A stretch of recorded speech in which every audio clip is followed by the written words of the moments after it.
Section 1.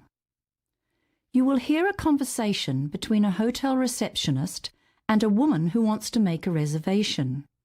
First, you have some time to look at questions 1 to 5.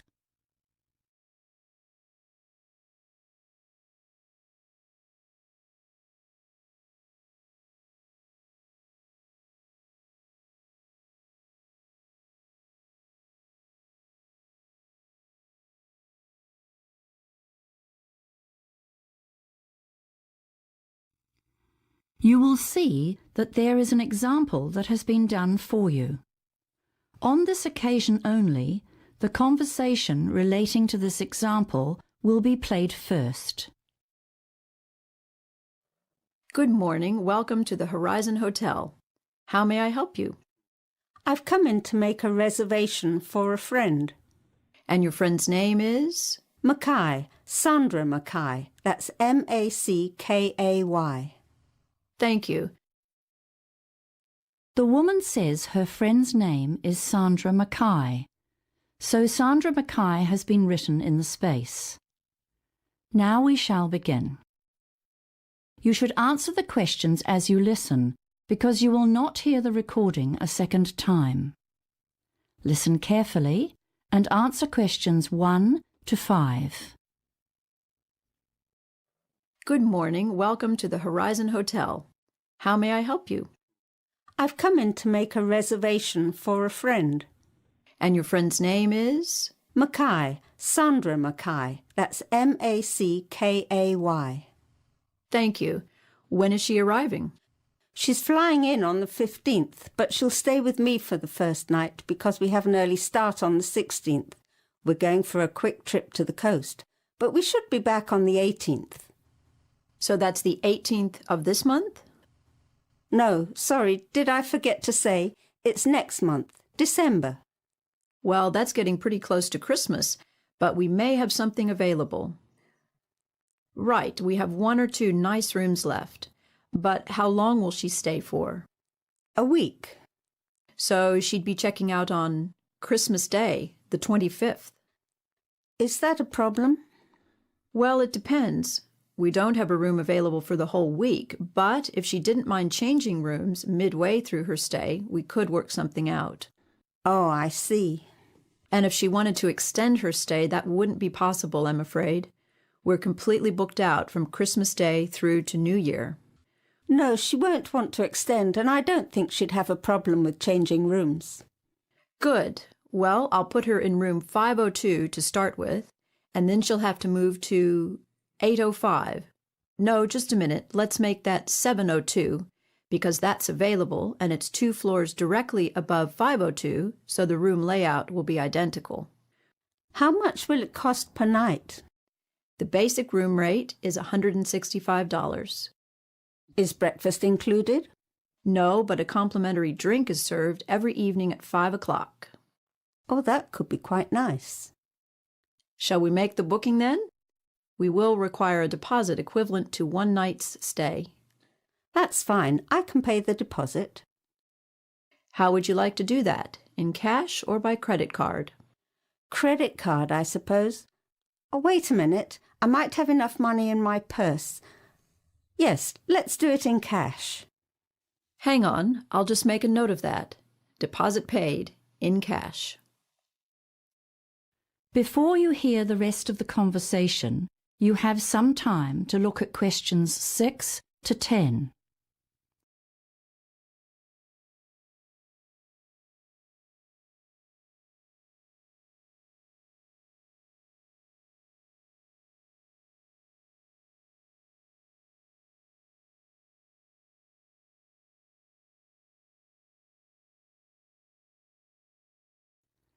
Now listen and answer questions 6 to 10. Just a second while I print a receipt. Who shall I make it out to? My name is Zoe Reed, R-E-E-D. Thank you, Ms. Reed. Now I'll need some contact details for either you or Ms. Mackay. I'll give you my details. I only live on the other side of town. Can I have your address and phone number, please? I live at 14 South Street, Morningtown. and my phone number is 439-4829. Thank you. 439-4829. Yes, that's right. Now I'll just print the booking form.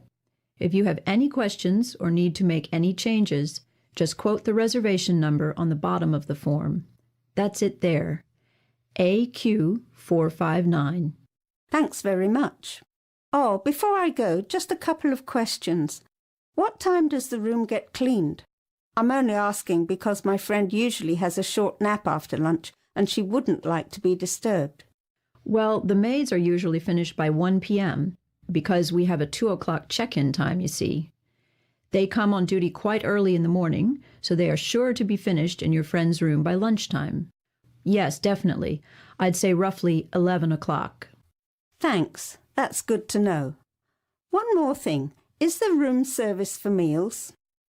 Only for breakfast and dinner. Breakfast service finishes at 9 and starts at 5 a.m. Dinner service starts at 6 p.m., but the last orders have to be in half an hour before the kitchen closes at 11 p.m., so full room service closes at 10:30. But remember, light snacks, things like toasted sandwiches or muffins, can be ordered at the bar just off the lobby throughout the day and evening until 2 in the morning. Thanks very much. You've been most helpful. That is the end of section 1. You now have half a minute to check your answers.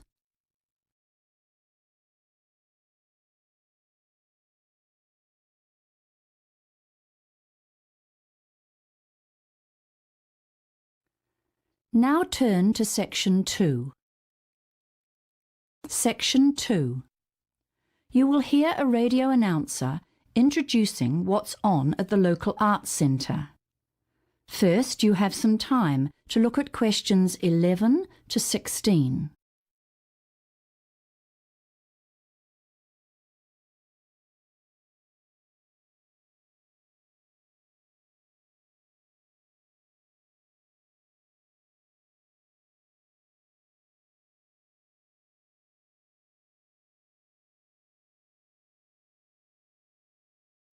Now listen carefully and answer questions 11 to 16. Hello, and thanks for joining me on the art scene tonight, brought to you by your local radio station 2ZG, and made possible by the generous sponsorship of Bertrand's Music and Video Store. Firstly, I want to announce that the refurbished Arts Centre downtown is opening soon, with some spectacular visual art displays and performances that you won't want to miss. In Gallery 1, the Arts Centre will be hosting an extraordinary exhibition of the latest creative works of our regional artists. There'll be landscapes, abstracts, photography, ceramics and sculpture. The exhibition opens on the 4th of March and runs through to the 10th of April. It's free and open to the public from 11 a.m. to 4 p.m. weekdays, and, by the way, all works on display are for sale, so be sure to bring your credit card with you. Gallery 2 will put on the annual showcase of the art of school students who take a sometimes challenging and often emotive look at the current issues facing youth in particular and society in general. This is the Issues of the 21st Century exhibition, and the dates to keep in mind are 10th of March to the 4th of April. The gallery will be open from 10 till 3 Monday, Wednesday, Friday and weekends. There's no charge, but teachers should make bookings if they're bringing large groups. Let's move on to the performing arts now. Shakespeare season is back again, and this year's production is the ever-popular Romeo and Juliet. Tickets are just $40 for adults and half price for seniors, and there are rush tickets for students at $15. Performances are in Theatre 1 at 8 o'clock every evening. Bookings are essential. The show runs from the 5th of March to the 3rd of April, and there's a possibility of more shows if there's a high demand for tickets. Now, if you like your folk pop with a country twist, you must see Shannon Keel, who is back in town for one night only on the 1st of April, performing for us in the basement. She'll be supported by Ricky Bond's band, which has been touring with her for the last 7 weeks, and showtime is 9:15. Tickets are on sale at the door, just $12.50. Doors open at 8. Coming to the Arts Centre for 4 performances in the showroom is Class Act, a quartet who have captivated audiences with their amazing repertoire of classical music, and who now include top-class cabaret in their programme. They will give matinee performances every Friday in April at 11 o'clock. Tickets are only $14 a single, or better yet, why not get together with a group of 6 or more friends and pay only $12? Before you hear the rest of the announcement, you have some time to look at questions 17 to 20.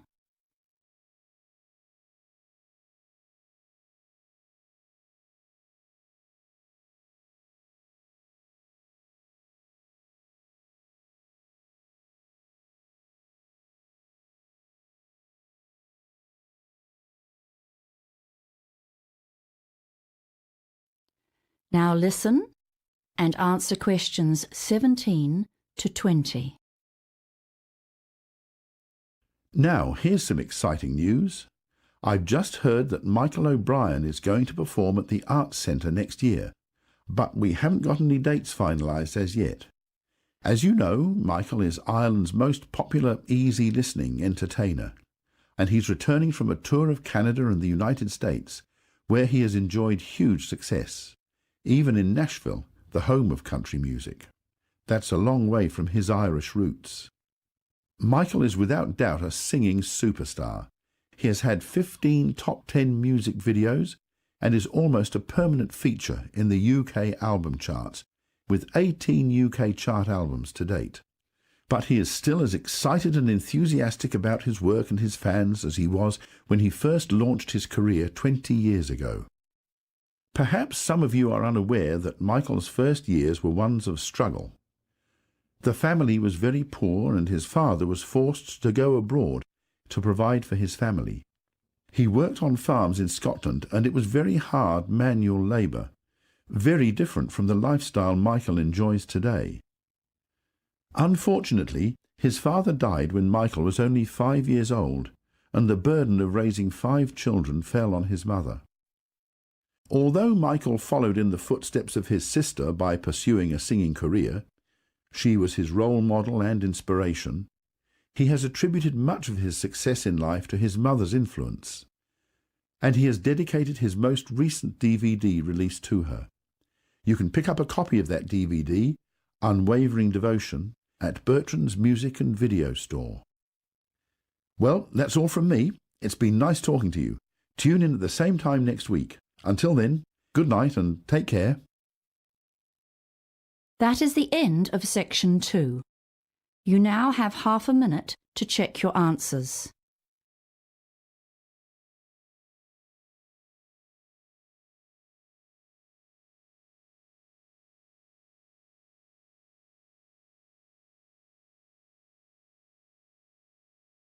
Now turn to section 3. Section 3. You will hear a conversation between 2 second-year students, Steve and Jan, who are planning an assignment together.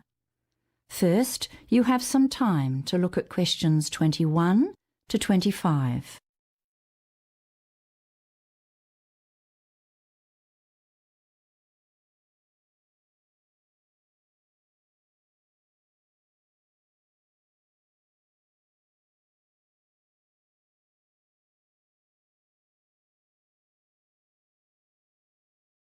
Now listen carefully and answer questions 21 to 25. Hi Jan. Sorry, my tutorial finished late. No problem, Steve. But let's get straight to work. I've got so many other assignments this week, and we've only got till next Wednesday. Sure, fine by me. So, we've got to do a combined presentation with at least 20 slides and a recommendation at the end. Is that right? Yes, and then 5 minutes for questions. Oh, right. I'd forgotten that. So, what shall we choose as a topic? I was wondering about copyright or intellectual property law. It's a tricky area, though. Well, I've been doing a bit of reading about digital privacy, and it's actually a really challenging issue now. I mean, the way employers and government departments rely on commercial databases for information on people. Okay, that sounds like it has potential. Tell me more. I can't say I've read much about it. Well, these databases compile information on all sorts of things, not just birth dates and income. They record people's lawsuits and convictions, employment history, credit rating, medical history, a range of statistics and stuff that is often out of date or is only partially true. And they get this information from public records on the internet? You mean it's actually available online? Yes, and that's the problem. We live in such a networked society now. There's so much data on the net and it's really accessible. Often the company employees who compile these databases include dated information or get confused by similar names and list the wrong details for people. I'm starting to get the idea. What kind of things can go wrong? Well, for example, a sales manager was fired because of a background check by a data company which reported that he'd served a jail term. He protested, but his boss still fired him. All he'd had was something minor like a speeding ticket. He suffered an unjust dismissal plus the stress of trying to find another job. He was out of work for 7 months. I see. Okay, this has really got me thinking now. It's a great topic. Before you hear the rest of the conversation, you have some time to look at questions 26 to 30.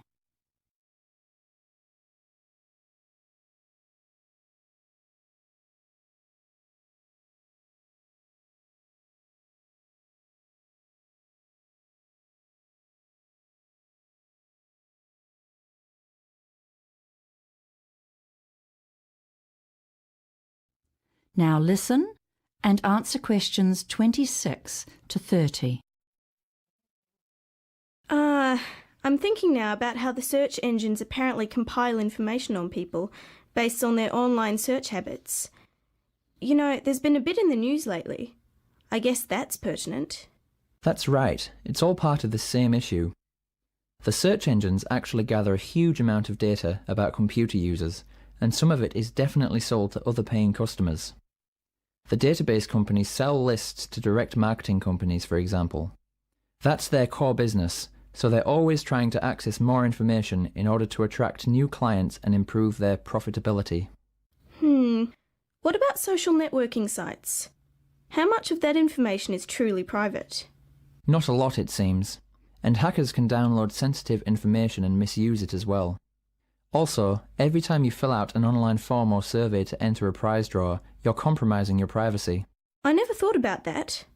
I often enter those and give my email address and mobile number. Well, apparently in Europe they have laws controlling the ability of companies to sell or share people's personal data without getting explicit consent, but that's not the case here. Then that could be our main recommendation. Yes, and then we can advise people to actually purchase their own credit reports and files from a few of the big database companies to check that the information stored on them is actually accurate. It's so frustrating to have to do something like that. For sure. Also, bloggers should be very cautious. They can be sued for breaches of privacy and for libel. Even Twitter comments aren't exempt from legal action. So that's another area to consider for suggestions. Anyway, we need to decide how to split this up. How about if one of us does an overview of the general issue and the history of it all to date? I think I might tackle that. You'd be better on the technical stuff. Great. Then I'll look at new developments and make policy recommendations. For example, there are technology researchers looking at how access to files and information can be restricted. Because, you know, originally the internet was designed to be as open as possible. That's right. And instead, it's created a real conflict. Already some of the browser companies are working on solutions to this, such as offering a tracking protection feature that users can switch on to restrict how much data can be mined from their computer use. And there are a few other ideas out there as well. And about the question slot, I seem to remember Professor Duncan suggesting we prepare a couple of questions ourselves, in case no one asks anything. I guess that's a good idea. That is the end of section 3. You now have half a minute to check your answers.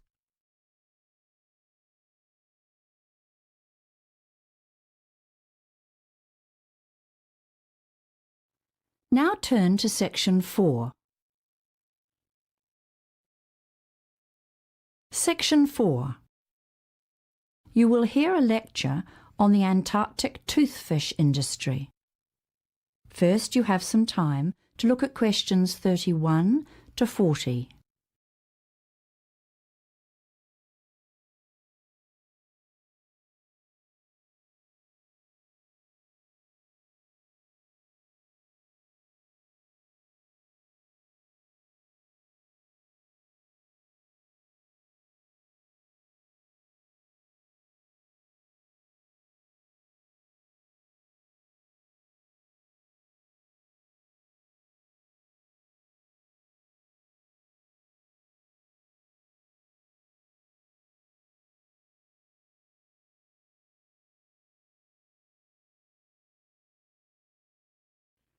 Now listen carefully and answer questions 31 to 40. Good afternoon. As you know, it's Environment Week, and that seems like a good time to focus on one of the most special places in the world, the Ross Sea, and its associated fishing industry, which is largely focused on the Antarctic toothfish. Now, back in 2008, this part of the Antarctic, that is the Ross Sea, which, by the way, makes up only about 3% of the Southern Ocean, was rated as being the least changed environment on the planet. In fact, it's been described by one source as a living laboratory, a link with evolution, and it teems with fascinating and unusual sea and mammal life. So there have been urgent pleas for the Ross Sea to be given some kind of permanent protection. What are the issues facing the area then? Well, aside from the huge problem of global warming that threatens all of the Antarctic oceans and the ice cap, most of these are associated with the fishing vessels that come into the Ross Sea, as well as the usual things like general rubbish and sewage pollution from these boats. The most significant potential danger is an oil and diesel spill from a fishing boat that's either damaged or sunk due to the thick ice. In January 2012, a Korean fishing vessel caught fire in the Ross Sea, with a loss of at least 3 lives, although luckily an oil spill was averted. In late 2011, another Korean ship, the Insung No. 1, sank with 22 lives lost, although the rest of the crew were saved by other fishing boats in the area. Again, in December 2011, another vessel, the Sparta, caused an international furor when it was holed and stranded in pack ice in the Southern Ocean. That one was Russian. New Zealand planes had to fly missions to drop off water pumps and other essential equipment and supplies to the ship. Remember that the crews of such flights are put at extreme risk on such long flights, as the weather can become stormy at very short notice. All in all, it was a miracle that this ship was able to be repaired and moved from the area without a significant leakage of fuel. So, apart from the potential for environmental problems from the boats and the danger to fishermen working in this hostile environment, there's also the matter of the cost and danger of providing support in a crisis. And, there's a lot of pressure on the fishing crews to make the most of the brief weather window during which boats can operate so far south. So they tend to keep fishing no matter what the weather is like, which means that errors of judgments are more likely. The officially authorized fishing fleet has a quota, or limit, and each boat is hoping to get the biggest share possible of the total allowable catch. Then, of course, there are the illegal boats. That means the boats operating without permits. They just try to catch as much as possible regardless, and the vessels may not even be in a suitable condition to be operating in these icy southern waters. Consequently, a key issue is the decimation of the species. Now, how much do we know about this particular fish? The Antarctic toothfish inhabit very cold Antarctic seas, usually between 200 meters to 2 kilometers deep. They are large creatures, rather ugly, and they are slow growing. Although they live up to approximately 50 years, it seems they only reach sexual maturity after about 16 years. Also, very little is yet known about their life cycle. Things like where they spawn or what happens to the young ones before they're ready to breed. We do know that the adult fish are near the top of the food chain, but we need to know much more about the juvenile forms. Things like what they look like, where they spend those early years, and what sort of predators go after them. Okay, so the fishing season in the Ross Sea spans December to February. It's estimated that close to 3,500 tons of Antarctic toothfish have been taken annually since the fishery opened in 1996.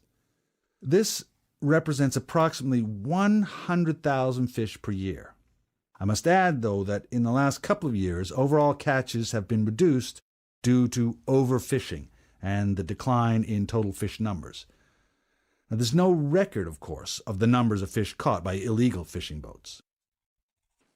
Those in the Antarctic toothfish industry claim that the short fishing season and the difficulties faced by the boats in this inhospitable climate provide their own natural limits on fishing. They say that the industry is concerned to preserve fish stocks, and they assert that with careful management and monitoring, the fishery is sustainable.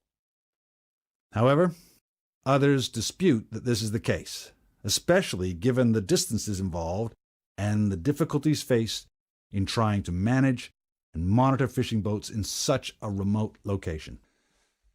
In the Ross Sea area, conservative estimates suggest that fish stocks have declined by about 20% over the past 16 years. But in fact, there is not enough accurate research to support such claims. The figure could be even higher. Leading scientists who specialize in this issue are calling for a Marine Protection Area, or MPA, with a total ban on fishing. But so far, this has not been achieved. Right, so that's an introduction. Now let's watch a short video before we discuss your next assignment. That is the end of section 4. You now have half a minute to check your answers.